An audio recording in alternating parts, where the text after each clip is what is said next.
Hi and welcome to another episode of the Career Stories podcast. My name is Joe. And I'm Carrie. We are Careers Advisors for Skills Development Scotland, and today's episode we're quite excited about because we get to interview a Paralympian. Robyn, welcome to the show. Thank you for having me. I'm really excited. Oh, I'm very excited for the film. This is good because we have a really good mix of careers from police officers and zoologists, but yet to have a Paralympian. Exactly. So this is going to be good. Definitely.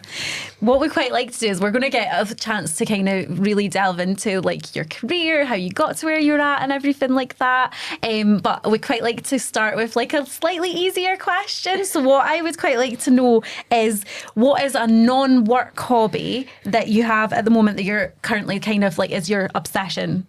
Well, to be fair, when you're an athlete and a parent and you don't have much time, to be honest, to have many hobbies. So actually the other day, I do coaching, so I'm really passionate about coaching, but outside of sport, I actually started doing a bit of trading on Trading 212. Ooh. There are other apps available. But yeah, I started doing a bit of that. Sponsor me. No. But yeah, I started doing a bit of trading.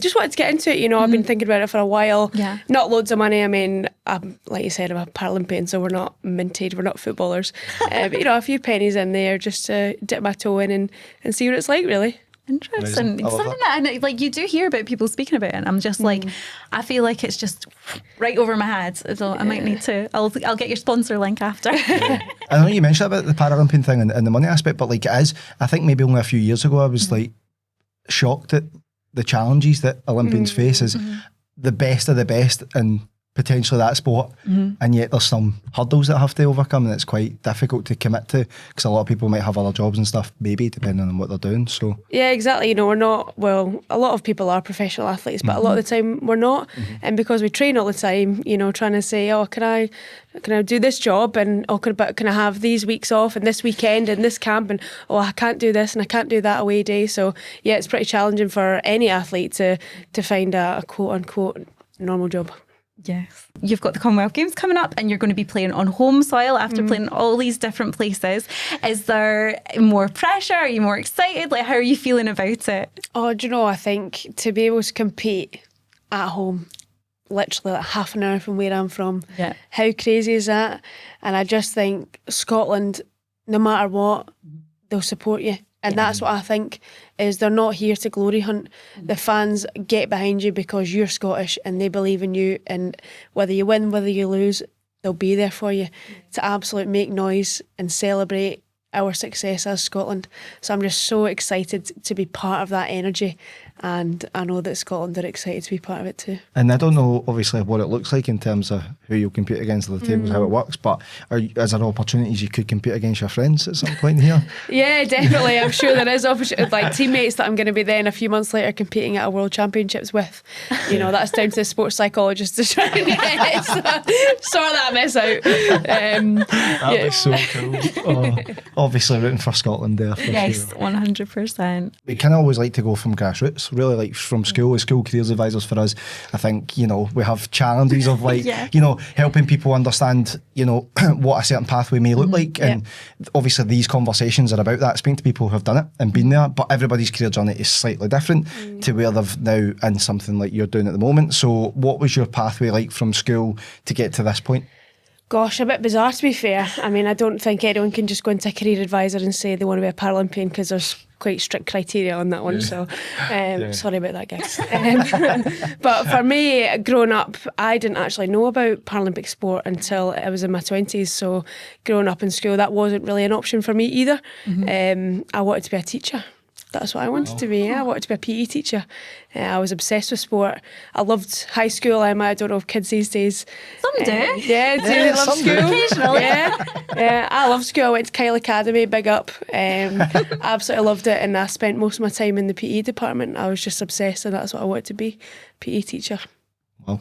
So when you were coming to the end of school, did you apply to go to do teaching, or? Yeah, I did. So applied to Stirling and all that. I had interviews, but around that time I also decided that I wanted to get leg lengthening surgery. Okay.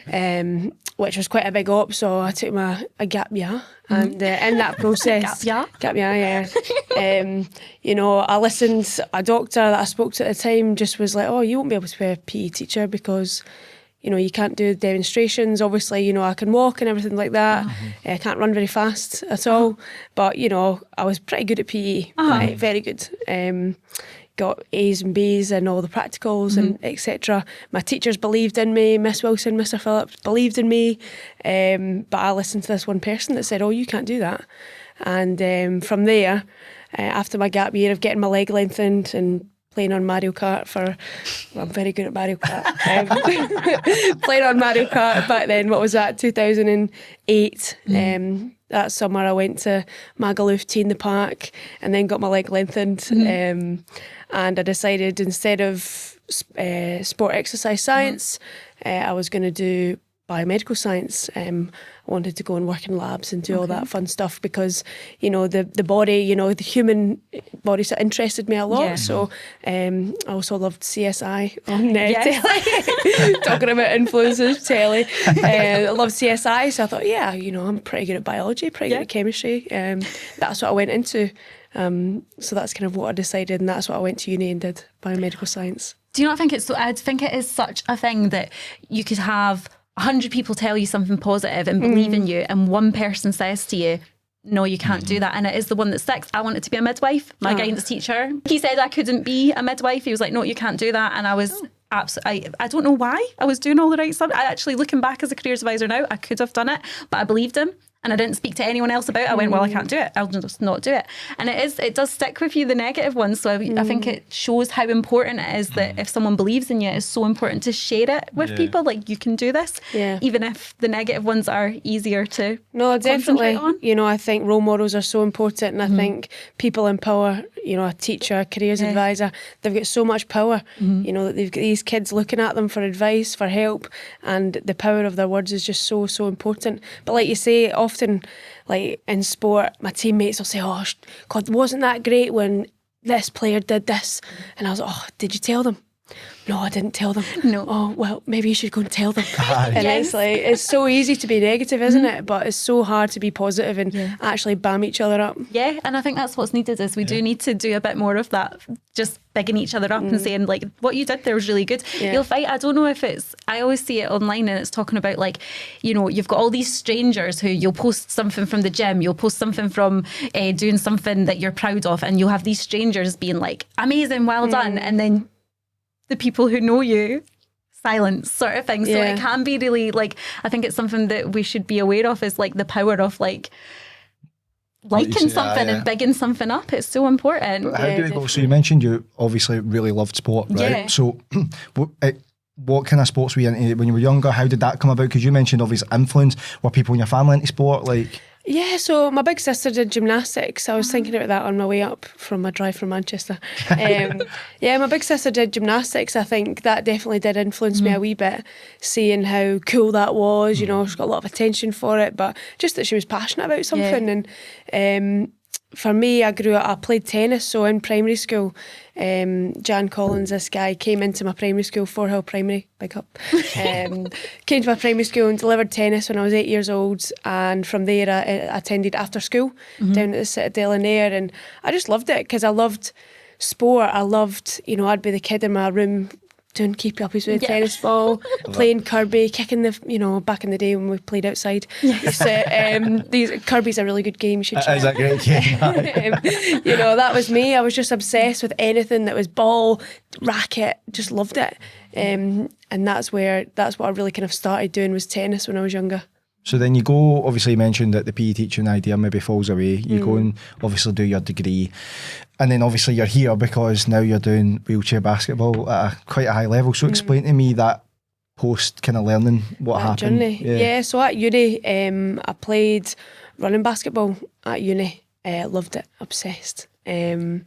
I'd always wanted to play basketball, but in Ayr it wasn't really a sport that was around at the time, or at least for girls it wasn't a sport that was around. But again, I was always in my garden with a basketball, doing the skills, and as soon as I went to Napier, I knew that's what I wanted to do.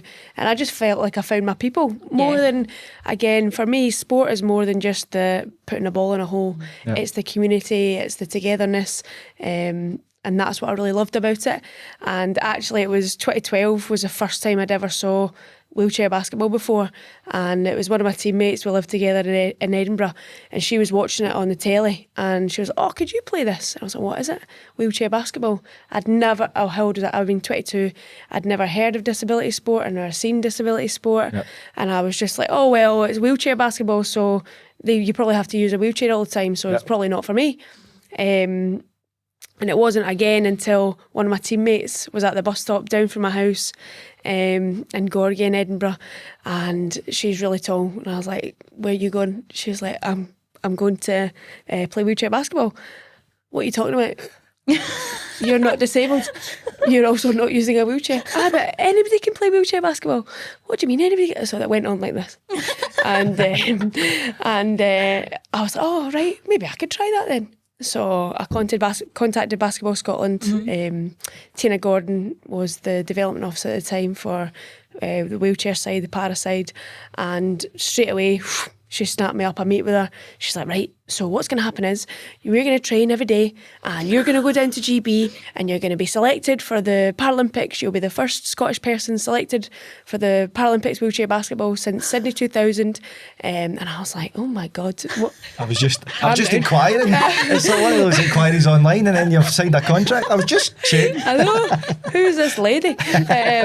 But to be fair to her, 4 months after sitting in a chair for the first time, I went down to Worcester and trained with the GB squad. I know, crazy. That is crazy though. Yeah, I know, crazy just from seeing it on the telly to, I think it was 2 years later, going and trying it and competing alongside the women that I'd saw on telly. How crazy is that? That is incredible. Yeah, for me it's mental, but I think it was the obsession I had with PE when I was in those formative years that gave me all the hand-eye coordination, you know, the competitiveness. And I grew up with a disability. You know, I had to try harder than everybody else in PE. I was the one with a red face at lunchtime. My mates would laugh at me. I'm getting called man hands, and I'm like, "Oh yeah, they are big, great." And now it's like, great. In our sport, it's, "Oh, how big are your hat?" "Oh, great." Like, you know, all those things that when you're a teenager are like, "Oh, how embarrassing." It's like, actually, when you're older and you're an athlete, it's like, "Oh, that's the asset. That's the thing that makes you stand out. That's the thing that makes you who you are." You know, how old was I when I went for the first time? I was 24, I think. 23, 24 when I went to GB for the first time. 15-year-old girls making me look silly. I'm not going to say the sweary word. Making me look like an absolute fool. And honestly, I'd get back up and I'd go again and I'd go again and I'd go again, because that fear of failure for me just didn't exist, because, you know, I was the disabled lassie in school, and when you're young and you're different, you know, there's nothing more embarrassing than that. So, and I think having that, I think that's something that a lot of people really struggle with, is the getting back up when things don't go to plan, and the continuing while things are hard. And actually, you can't, like, it's no matter what you do, it can kind of continue to be hard because you're getting better, but then you're then putting more pressure on yourself to be better. So you're constantly moving up and getting better. But did you also feel like, just curious, because you mentioned obviously the criteria for Paralympics, you mentioned about like not necessarily needing a wheelchair or being in a wheelchair. Did you feel like you had a point to prove a wee bit, like when you were doing it initially, because you were like, people might question me here, like, do I need to be good? Or how did you get fit? Was it a good community? No, it's a good community. I think it was more learning for me, you know, growing up in Ayr. I didn't know any people with a disability except the extreme, you know, people who are using electric chairs all the time, or, you know, really on that far end of the disability spectrum. Whereas wheelchair basketball, we've got amputees, people with CP, spinal cord injuries, all range. People who walk, people who don't walk, people who walk sometimes. Like I'll use a day chair when we travel and all that kind of stuff, just to help me out, help my legs out. So to be honest, it was more eye-opening for me for that spectrum of disability. Whereas I think I grew up very much, and maybe it's generational, but just to get on with it, just get on with it. And actually, why? Why do you need to just get on with it? Like, why do you need to pretend that, you know, you're able-bodied? Why do you? And that's how, when I was growing up, that's probably what fed that, relentlessness was, I need to prove that I'm just as good as you. Yeah. And it did help me, I think, build that resilience and build that character that I have. But then it's about understanding that actually that difference is now my strength, and it's something to be proud of and celebrate. And all parasport is different. So wheelchair basketball, you have to have a lower limb impairment. For judo, you have some arm amputees. For goalball, you have to have a visual impairment. So I wouldn't be able to play that. Yep. So the Paralympics are exclusively inclusive in that kind of way. So you drove up from Manchester today, so that kind of brings me to, we've done a little bit of social media research, not stalking. But there's a bit of a controversial post, because obviously we're here in Scotland and you're Scottish, and I hear are you going to the English team? Do you know what? See the amount, it was April Fool's, and people, honestly, ChatGPT just did such a great graphic. I think that's what it is, because folk were like, yeah, but the graphic was so good. And I was just like, it was just ChatGPT, mate. Like, what can I say? It wasn't me. The joys of AI. I was sold it. I think I didn't. That whole day, I fell for things that I never normally fall for until like the third one. I went, oh, it's that day today. But then I think obviously when I checked your Instagram, but it was like days after, so I didn't check the day. So I was like, that's a weird one. That's so unusual to go the other. Like that's strange. And then listen, you're not the only one. My own mother. I'm telling you now, the woman that birthed me believed it. I was like, Shona, are you having a laugh? So I was actually at a Scotland camp and, trying to make the young ones laugh. And I'm like, wait till you see this. I mean, well, it definitely worked. I was full for sure. Yeah, but, the amount of folk that did believe it is... I mean, my granny is English. I have lived in England for 10 years, so I could qualify, but, my heart. The heart is there. So let's talk a wee bit then about, you mentioned obviously going down to GB, and obviously, it's been years since that first experience, and you've had success and you've played at a high level. So talk about, that transition from, the training part where it becomes probably, you go from just an idea to then being a big part of your life. Like, how was that transition into the kind of full-time training, and then obviously then moving into a home ground and competitiveness? What was it like? Oh, it was crazy. I was literally just at uni, being a normal uni student, doing normal things, eating what I wanted, doing what I wanted, when I wanted. I hadn't even done a full season of the National League for the wheelchair game, and I was already in GB training full time because I moved to England May 2015. So I moved there and started training full time, Monday to Friday, 3 times a week, and honestly it was a complete shock for me. I injured my wrist straight away because obviously going from zero to hero, absolute idiot. So but that luckily it subsided, but I was lucky that I had great teammates trying to, they saw something in me. I had my coaches believing in me, so I really felt like I'd found my people, I'd found my place. As soon as I sat in that basketball chair, I knew it was for me. I love sport. I spent 5 days a week in the PE department in my school, and all of a sudden I got to do it as a job. How cool is that? It's very cool. It's very cool. It must have felt really nice to have that feeling of like you've got this doctor who said to you, you can't be a PE teacher. And you're like, cool, I'm going to go to I'm going to be a Paralympian then. Hold my drink. Hold that. Watch me. Professional athlete, because it is, I mean, we definitely aren't ones to dampen on professional athlete ambitions. It's very common, particularly the early years of school. Everybody goes, I want to be a footballer or this or that. And then they get to kind of like 5th and 6th year, and British reality, it seems to be a culture here of like, don't take risks, make sure you've got stability. And for you, although, you went down a stable route like uni, you went back to this unknown world of professional sport. So, what kind of challenges have you faced during this time, I guess, you being an athlete, because obviously it's you're full time at it, aren't you? Is that right? Yeah, full time, the challenges are, like you say, it is risky in terms of finance. So when I first started, I wasn't guaranteed any funding when I moved to England. So I was very fortunate that Scottish Disability Sport really helped me out, to be honest. Right. I got lots of grant funding in order to go down there and make that possible. I'd saved a lot of money, so I did work as well. And basically it was do or die. So I moved in May, selection was June, and they said if you get selected then you'll get put on your APA, which is your Athlete Performance Award, which all Olympic and Paralympic athletes who are on a certain level, they get put on this funding. Now I say that at that time it was 12.5 grand. That's how much it was for a year. So that's how much I got paid. So luckily I got selected. Yep. So for that year, you're talking about home crowds. Well, my first ever European Championships was in Worcester, where I lived, trained with the team. So all my family were able to come down, about 10 of them in my flat in Worcester while I was staying at the Premier Inn. Yeah, it was absolutely incredible. But that whole first year on the run up to the Rio 2016 Paralympics, I was on £12,500.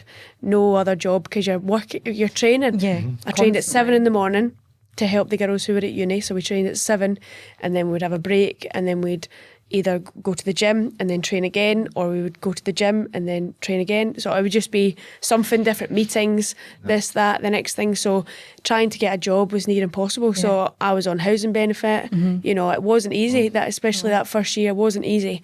But we all worked really hard, and in Rio we came 4th, which is the highest the women's team has ever positioned, and that meant that we got bumped right up to even better funding. So you only get the good funding once you're doing good. You don't get the good funding. You don't get the good funding to get there.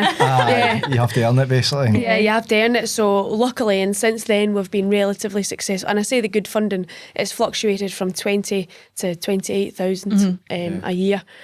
So within that, obviously, I've tried to have to carve different jobs for myself. You know, speaking engagements and working for the Youth Sport Trust, delivering in schools. So doing bits and bobs just to try and make extra pennies. I just get to enjoy my life and enjoy my job, made good decisions, and just enjoyed it. And then you've got so much going on, because obviously you're a Paralympian, you're an ambassador, an activist, you've recently become a mum. Like, how are you juggling all of this? Oh, to be honest, it's the team that do it. So when I say that, it's my partner Laurie. So she did the birthing, she did the cat. So I mean, she smashed that. Yeah, she's produced an absolute gorgeous wee girl. So it's very much she plays in the team as well. So she was actually playing when I saw wheelchair basketball for the first time. She went to London 2012 and competed with GB. That was her first Paralympics. So that's usually, when I say this in front of a crowd, that's when we go, oh yes. We're talking, we do talks together, and that was an moment. So you know, very lucky. She's very organised, and she also pushes me as well. So she helped, like, you know, I get to do all these amazing jobs, and she helps with applications and all this, that. So, you know, they always say there's always someone behind, and she's definitely the person that pushes me to be the best version of me. And we've just got a great community of people to help with Alba. That's my daughter, Alba. Good name. Good name, that, Alba. So, you know, because Laurie came back to GB literally like 3 months after having her. Wow. She's a hero. Oh, should I? Listen, people are like, should we get Robyn on a podcast? I'm like, get Laurie on a podcast. Like, she's amazing. Wow. She's an amazing human, and she's awesome. So, you know, she came back 2-3 months after having Alba, and Alba came with us to everything, to camps, to tournaments, and in that process, obviously, a lot of the girls, their parents would help us out, and now she's just got all these surrogate grandparents and aunties, and it's just fantastic, really. Yeah, that village, like that's quite that. It's not like, I don't know if old-fashioned's the right word, but that it takes a village, and having that community to support makes all the difference, doesn't it? For us, definitely. You know, especially this summer, we're away quite a lot. I've got the Commonwealth Games. We've got our World Championships in Canada, so it's like, you know, Alba will come to some GB camps with us, but throughout that time, we've got Laurie's mum and my parents, my sisters. Although my sister just phoned me this morning, I've twisted my ankle really bad doing climbing. I'm like, getting up to your mitt to come down and watch Alba. So honestly, it takes a village, and we've got a pretty good one. It's amazing. By the way, Jones, for my wife's pregnant, due in 4 weeks, and I think if I had suggested go back after 3 months, she'd lose her mind. Like, I would barely back in the house. And I say that, but because I think all professional athletes, particularly females who give birth, there is a pressure potentially at times to maybe go back, not even pressure, but just their own work ethic's been there for so long. It's like, I can't be a year out, like I need to try and get back and get fit and get into it. So yeah, definitely. People maybe don't appreciate that. It's a total different challenge. Yeah, I guess for her as well, so as soon as we found out she was pregnant, I mean, obviously it wasn't an accident because it was 2 women, so, you know, there was organisation involved there. So for her, as soon as we found out she wasn't allowed, and we told the programme, she wasn't allowed to do any in-chair kind of basketball because it is a contact sport. But she was in the gym swimming and all that jazz. So for her, that was like 9 months of nothing apart from just being. I mean, she learned sign language. You know, she did stuff, but walked the dog a lot. But for her, she was just like ready to come back, ready to go. Because the amount of athletes as well, because Hannah Cockcroft, who's a wheelchair racer, like very decorated, multi-medals, we gave them some hints and tips on some of the accessible baby products that we had for Alba, so they came round to ours and we gave them some bits and bobs, and I'm like, so are you gonna think you'll just not do it anymore? No. Are you joking me? I can't wait to get back in my chair. I can't wait to get started, because they're obsessed. They're obsessed. And you kind of have to be at that level. If you weren't obsessed, you wouldn't have the drive to be as good as you are, would you? Definitely. So, also, like, wheelchair basketball, you could have picked something maybe slightly easier. I feel like there's a lot of mechanics with that in respect of like you're not just got a ball. Like the fitness element to that seems quite tough. Yeah, so it's, you know, you're not. For me, it's definitely one of the toughest para sports out there in terms of trying to get medals as well on that world stage, because, you know, it's not just you, it's 12 people or even beyond that in terms of a larger squad. It's 20 people who are trying to fight for a spot to try and get that level higher and higher. You know, you're relying on the school system helping these young disabled women develop the hand-eye coordination, which a lot of the time they can't do because they're not able to do PE because the schools haven't provided that provision. For me, luckily, I could do PE, and that's why I managed to get from 0 to hero so quickly, is because I already had those skills in comparison to quite a lot of the girls who are in the system, because they weren't able to do PE. I had to learn the chair, which is so hard. But luckily I had Laurie shouting at me, basically. She basically shouting at me, telling me what to do, how to do it, push harder, do this. American coaches who were obsessed with chair skills. Imagine Ted Lasso on steroids, basically.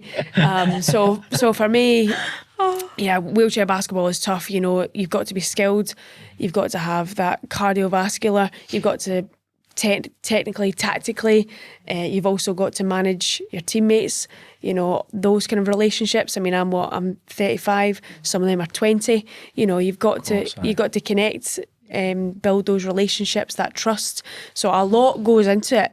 And I'm sure as individual athlete, I did wheelchair tennis for a wee bit as well, which has its own challenges as well. But trying to get all those women, you know, on the same bus is, you know, not just on a practical level because we're wheelchair users, etc., but, you know, on a mental level, getting everyone fighting for the same cause, you know, definitely challenges in there.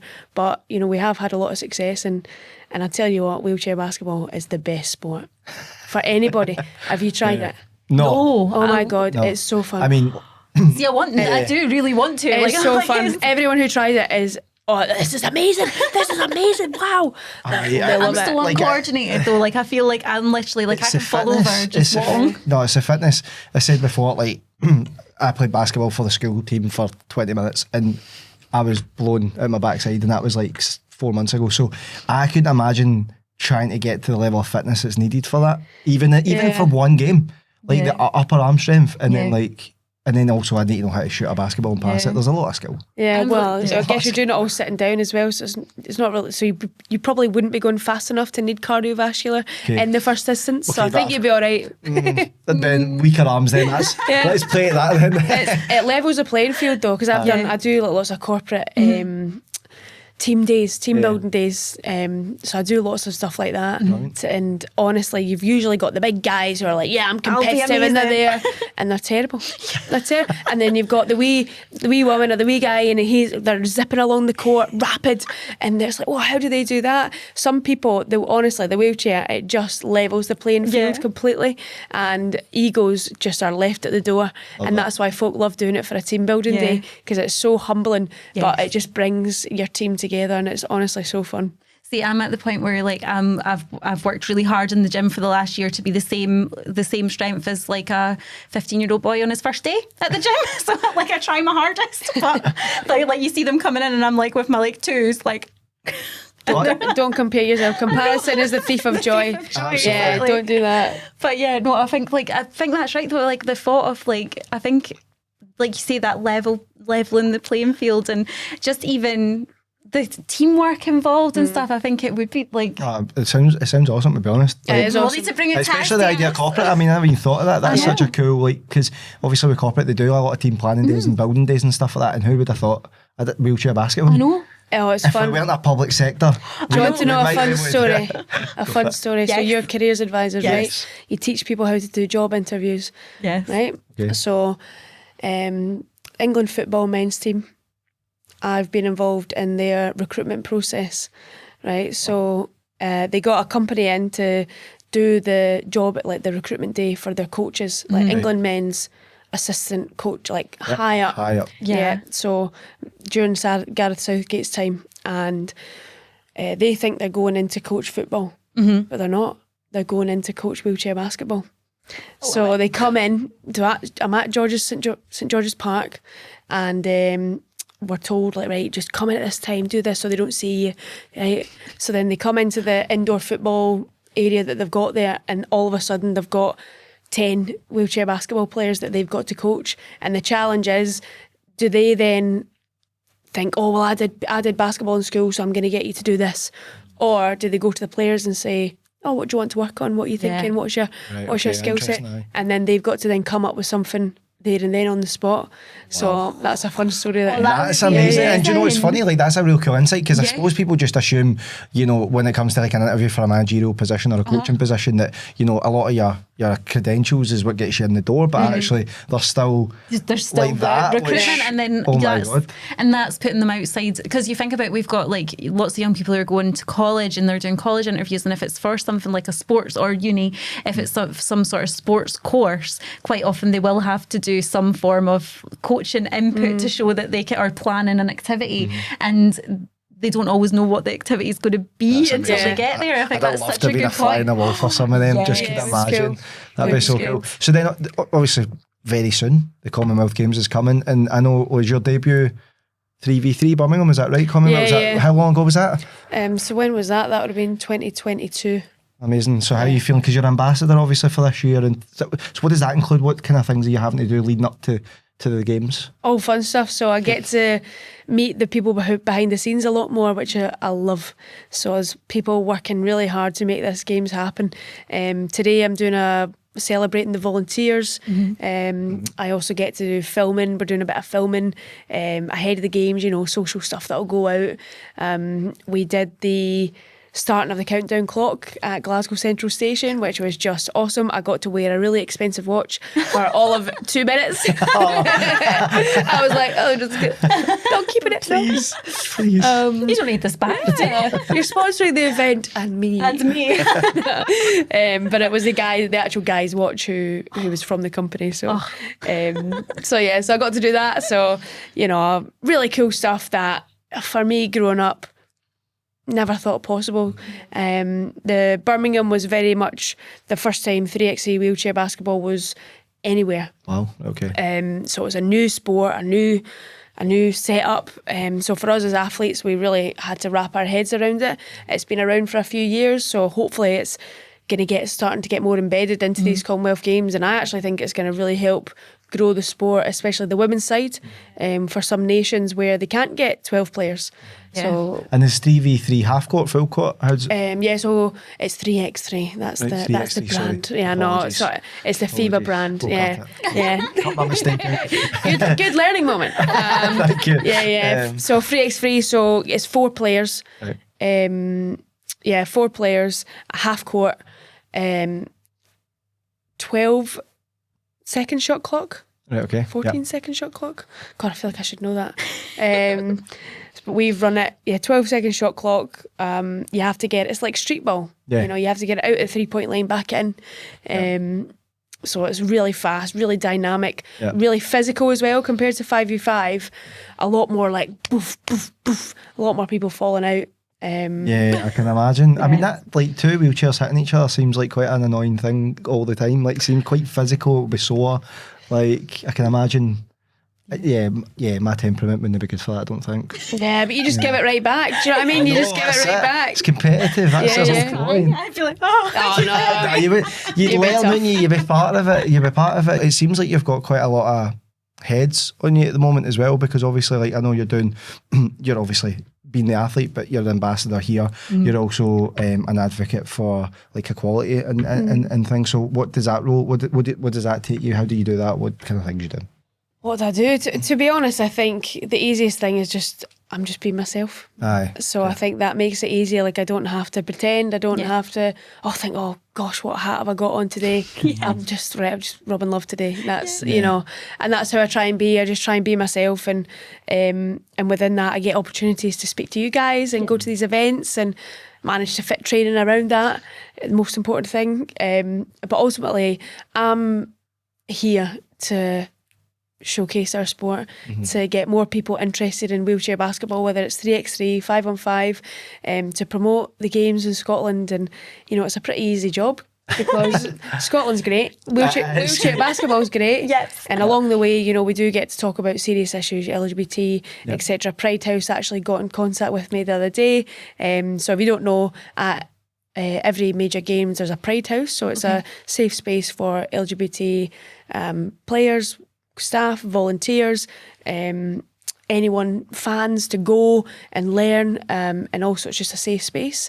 It's really cool actually. I went back when the Commonwealth Games were last in Glasgow, and they hold events, they do talks, and it's just a really interesting place to go and you know, realise that sport is such a great platform for social change, whether that is to raise awareness about disability.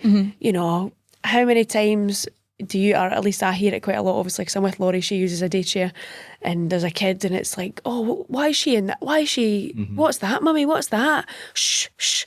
And it's like, actually, come and watch wheelchair basketball and watch these awesome people smashing into each other and being physical and aggressive and, you know, being athletes, and then being like, wow, mummy, look at that, isn't that really cool? And it's like, what a great platform to educate people about disability. Absolutely. That's what I think sport, and especially parasport, is great for. So and that's it, is because it's encouraging to be treated as an individual instead of as this like disability, kid gloves, treating different, like obviously if there's differences that need to be different, that's, I can't get more, you know, but like there's times where something might need to be different, but there's also times where it doesn't. Yeah, for sure. So it's being aware of that and kind of just like treating people as individuals, and then seeing it and going, that's amazing, that's so cool. And you're doing obviously the coaching aspect, and you know, is this something you feel like you'll continue past your years of actual competing? Do you feel like you want to continue on? Oh, I love coaching. I love it. I mean, I wanted to be a PE teacher, right? Yeah. Going back to that. So, I just love sharing my passion for sport and seeing someone at the start of a session to the end and going, you've improved. Or, you know, I can just see that moment, like when I've given someone a tip or something and the light goes in their eye and they're like, oh, that's right, that's easier now, I could do that now. And I just love moments like that. Especially with who women. are you coaching though? Like, what's the age groups like? How's it working? So wheelchair basketball in general, there isn't really age groups because there's not as many people. So I do coaching at my club, Manchester Revolution, but I do have my own kind of coaching company or whatever. It's just Love Wheelchair Basketball. And for the past year, I've delivered women's sessions, so coaching women, because wheelchair basketball at national level is mixed, men and women together. So it just means that although women do compete and they train, there's not really many environments where they can do it with and against other women. So I'm trying to create that safe space for learning away from guys who are bigger. You know, you can have a 14-year-old lassie competing against a Paralympic male in the same team. They're in the same team, they play with each other, play against each other. So I'm trying to create an environment where those girls have their own space where they can be the best, they can be the biggest, they can be the strongest. And very much like we talked about at the start, that failing, you know, failing is fun, make mistakes, great job. You know, we're just trying to create those environments for women. I also I've coached the Irish women's national team, done a couple of camps with them. The GB on the 25 team, you know, I've done ad hoc coaching here, there and everywhere. Really. You are really busy. I know, I was like, oh my gosh. I mean, we do this on the side sometimes for a job, but man, that's crazy. You're so busy. But I mean, obviously, like it all leads back to when we first started the conversation. You said about where your love for kind of sport started in school, and you had an idea of doing a job, and you kind of are doing it just at a kind of different level, I guess. A bit more niche, a bit more direct. Yeah. And have you got any advice for any aspiring Olympians, Paralympians, women in sport? Like, what would your advice be for them? I think in general it would be to have an identity outside of sport. You know, you are more than putting a ball in a hole or, you know, diving into a pool or whatever. You know, that can leave at any moment. So it's really important that you have something else that defines who you are. And I honestly think that then feeds into your confidence within the sport that you do. Certainly the case for me, you know, I've been burnt out in the past and hated it. And I took a wee break and fell in love again just because I realised I had to find me and my value and my confidence. And I really think that makes a huge, huge difference. Whatever walk of life you are, your job isn't everything. Yes. Of that. 100%. And I think sometimes people have that in their heads that they feel like, I have to have this or what am I? But actually, that's great to have that, and it's amazing. Like, you obviously want to have a career that you love and that you're passionate about, but you also want to have the life outside it. And that's where, like, quite a lot of our conversations with young people in school, I'll ask them about what are you wanting from your life, and they'll almost look at you like, oh, what do you mean, sort of thing. And it's really nice then you get the really lovely conversations where people are talking about what family they want, like what house they want, where do they want to live, like do they want to have time for their hobbies, do they want to have time for, you know, traveling, like all sorts of things. I think it's actually really nice sometimes, as much as we're careers advisors and we're about careers, it's nice to take a step back from that a little bit too. It's about balance, isn't it, at the end of the day? But what's the next goal for you then? Because obviously, like, if you are as competitive as I've picked up here, then you might also be competitive just in kind of the next stage for you, what you want to achieve. What's the next big thing for you, do you think? Is it, obviously you've got the Commonwealth Games coming up and obviously hopefully success there, but is it trying to get to the next one? Like, what's the goal? Yeah, so we've also got with GB, we've got the World Championships this September in Canada. So I'm really looking forward to that as well.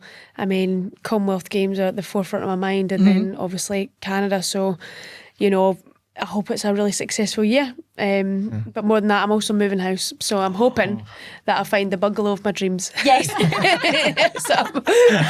So I know, as if it's not hard enough doing a Commonwealth Games, World Championship. Do you know what we should do, Loz? Nice. Do you know what we should do? Let's just sell our flat and move. The like second most stressful thing you can ever do in your life. Yeah, let's do that. Are you going to stay close to where you are already? Are you going to stay close by? Yeah, we are. So we're looking to move actually closer to Laurie's mum, get closer to that village that we've got, and just try and settle a wee bit closer there just to make it easier. And the dog, of course, because she's probably more needy than Alba is. See, I love how you say the dog. You know, when like we first kind of see kids for the first time in school and you'll say, who's all at home? And honestly, all the pet kids tell me their dog's name or their cat's name, and I'm like, and show you a picture as I'm well. not a pet person, so like I always go, of course they're part of your family, but like I'm like, see, now your pupils are going to be watching this going, so when he looked at that picture of my dog, he was lying. Do you get shown? I always get shown pictures of people's dogs. I'm like, what's your dog and what kind? And then they're like, do you want to see a picture? I'm like, Yes. Yeah, they're of like course. children. So good. Yes. Oh my goodness. So obviously you've been to all these different camps and all these different like trips and things. What have you got any funny stories? Any funny stories that are appropriate? Yes. Oh, I know, this is the hard part, isn't it? Like, Yeah. To be honest, last Commonwealth Games, do you know what's quite cool is usually we don't get to share spaces with other teams. Buses usually with GB, because there's 20 of us, staff and athletes. We have our own bus. We go. GB goes on their bus to the venues, etc. But with 3x3, they were like communal buses, so we got to meet a lot of different teams, and we met some of the different African teams, and they were teaching, like one of my teammates, Jess, they were teaching our different words and teaching her all these bits and bobs, and it was just like really interesting to have that connection with athletes that we wouldn't usually, because with wheelchair basketball, especially in the women's, it's there's not many African nations that compete, so you don't have these opportunities. So what I love, I'm from Ayr, where I went to Magaluf on holiday, and that was literally, and then all of a sudden I'm in wheelchair basketball, and I've been to Japan 8 times, I've been to Canada, I've been to America, I've been all over the world, and I get to meet these really, really cool people to share their culture, and that was one of the coolest things, actually, just seeing that connection between different nations and building those relationships. I think it's really cool. And then last year we got to go with, again, it was Scotland, but it was under GB. We got to go to South Africa and compete, and we got to go on a safari, which was absolutely again, so cool. For me. Do you know what I mean? I've been to Blair Drummond Safari Park. That's what I was that's like the highlight of my life. And then all of a sudden I'm in South Africa, I get to go on a proper, like, it was just incredible. Like, you can't, like, I just have to pinch myself most of the time, do you know what I mean? With the opportunities that I get, especially nowadays. Back in the day, like I said, I've been to Japan like 8 times. Have I seen any of it? No.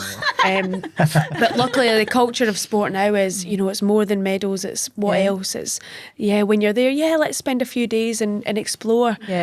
So I'm really, really grateful in that. Those really cool experiences. And it's so good though, because even earlier you mentioned you still had challenges that you talked about. You've still had challenges, and that ultimately it's when you overcome those challenges, and then you get to live obviously a very interesting and well-travelled life, but there is still, like every job, there is still that time where you might be sitting there going, is this for me? Even you with the basketball, like, I don't know at times. So but I think if anybody is interested in any form of like professional sport, I think what they've got from you is definitely passion as well, and the love for it, but also that coming, and you mentioned obviously the coaching aspect, you're still doing more things to make sure that you have a life away from the professional aspect of maybe competing within the sport that you love and within the area that you love, which I think is really encouraging for anybody listening, for sure. Definitely. Yeah, definitely. And I think, I'm lucky I get to do lots of talks to companies. I've spoken at Waitrose and other supermarkets are available. But, I have spoken JP Morgan Chase, like I've spoken to a lot of different teams, and whenever I speak to them, you realise, God, my life is cool. Like, it is amazing, because when you're doing the day-to-day humdrum of wake up, training, eating some more, training, eating some more. I like to eat a lot of food. It can be a bit like, oh God, you're in this bubble. And then as soon as you kind of go out of it, you realise, it gives you more energy to actually do it. Totally. So, and I think that's so important, no matter what you do. Outside of your job, make sure that it just gives you energy, because sometimes I think, am I tired, or have I just not done anything that gives me energy today? I think that's sometimes the case. It's like 90% of my life, to be fair. Have I just been like, exactly, dopamine. So lastly, because we ask everybody this, if you were to kind of pick out a kind of key skill, or maybe a couple of skills that you feel has been just so useful for you throughout your journey into where you are now, what would you say those were? Because I think that's those can be, kids might have them already and don't realise it kind of translates.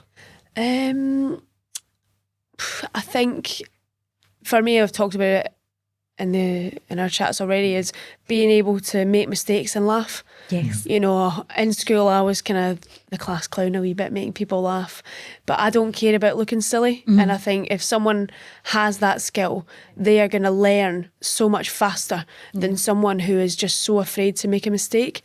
Like I've made thousands of mistakes. I can't really remember Yeah. I can't really remember.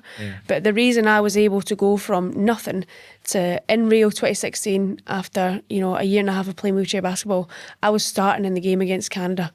Amazing. At the Paralympic Games in front of 20,000 people. Yeah. How crazy is that? And the That's only insane. reason I got there was because I was willing to fall and fall and Yeah. fall. And yeah, I'd get annoyed, I'd swear and F and Jeff and whatnot. And but I'd laugh. Yeah. I'd laugh and I'd be like, oh, I looked like an absolute idiot there. Did you see that? Like, and I'm not, I don't mean I've got 4 sisters that play well. I don't embarrass you, but I honestly think that is a real skill to just brush something off, because it's not easy. No. Yeah. From us, now obviously I caught you in socials because we went snooping, but like, you know, what are your socials? I think obviously you're having an impact there. You're starting to kind of create more kind of content for people to be more aware of the what you do. So what are your socials? Gosh, I feel I should know this off by heart. So I think my socials are Robyn_Love 13, I think. Okay. TikTok, Instagram. They're the main 2, really. I don't do much. I think I just googled Robyn Love Paralympian and I got it. So like, if, just in case we don't know the exact that's a good way to get it for sure. Yeah, search Robyn Love. There's not many of us. Well, thank you again for coming. I really appreciate it. Thank you, guys. Yeah, we'll see you in the next one.